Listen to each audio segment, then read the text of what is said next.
Assalamualaikum warahmatullahi wabarakatuh. Selamat berjumpa lagi di channel Jas Merah.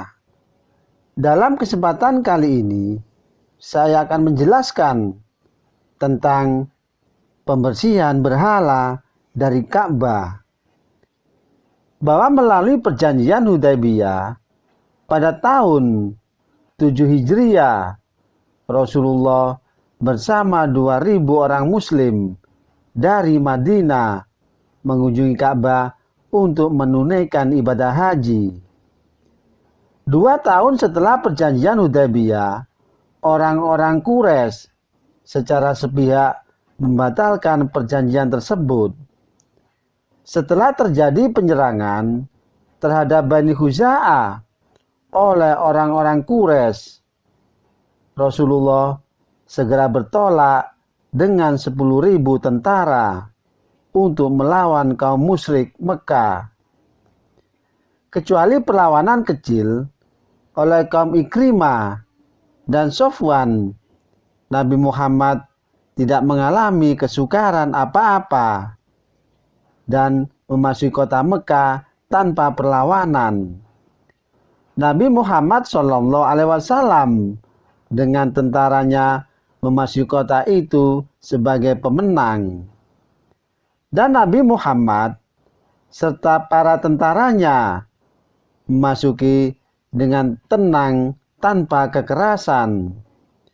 Tidak ada rumah yang dirampok dan tidak ada wanita yang dicemarkan. Akan tetapi, patung-patung berhala di seluruh negeri dihancurkan, termasuk di sekitar Ka'bah.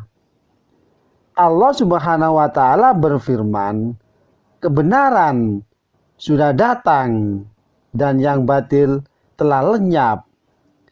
Sesungguhnya yang batil itu adalah sesuatu yang pasti lenyap. Setelah melenyapkan berhala-berhala itu, Nabi Muhammad berkhutbah menjanjikan ampunan kepada Allah terhadap kaum kafir Quraisy. Setelah khutbah disampaikan, berbondong-bondong mereka datang dan memeluk agama Islam. Ka'bah bersih dari berhala dan dari tradisi serta kebiasaan-kebiasaan musyrik, yakni orang yang menyekutukan Tuhan. Dan Nabi Muhammad SAW telah membersihkan rumah Allah dari kemusyrikan untuk beribadah kepada Allah. Sejak itu, Nabi Muhammad menjadi penguasa Mekah dan Madinah.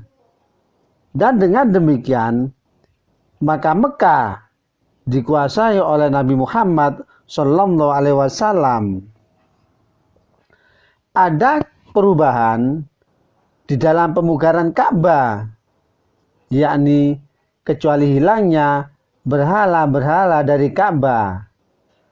Bangunan Ka'bah tetap seperti yang dibangun kaum Quraisy yang sebelumnya sampai tiba zaman Abdullah bin Zubair.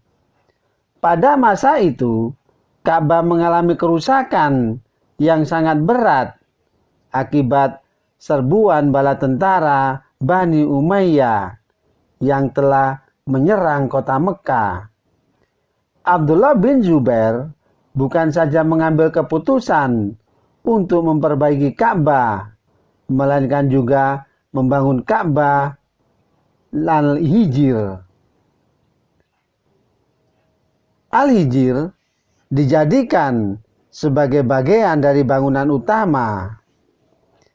Setelah kekuasaan Abdullah bin Zubair jatuh, Al-Hajjaj membangun kembali Ka'bah di atas pondasi bangunan yang ditentukan oleh kaum Quraisy. Hingga sekarang, bangunan Ka'bah tetap berdiri di atas fondasi tersebut. Setiap kali Ka'bah mengalami pemugaran atau pembangunan, para ulama selalu mempertahankan bentuk lama. Dan pemugaran itu misalnya terjadi ketika Sultan Sulaiman I dari kerajaan Utsmani yang naik takhta. Beliau mengganti atap Ka'bah, serta Sultan Ahmad I yang naik takhta pada tahun 1021 Hijriah juga pernah memugarnya. Pada tahun 1039 Hijriah terjadi kerusakan berat pada dinding utara, timur, dan barat. Oleh sebab itu, Sultan Murad IV memerintahkan untuk memperbaikinya. Dan peristiwa tragis terhadap Ka'bah terjadi pada tahun 317 Hijriah atau 929 Masehi, yang pada waktu itu Ka'bah memang dapat dipertahankan dari serangan pemberontak Quraimita atau kelompok Syiah radikal. Tetapi Hajar Aswad berhasil mereka bawa lari.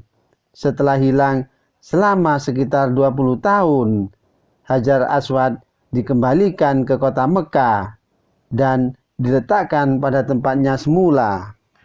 Demikianlah kisah pembersihan berhala dari Ka'bah.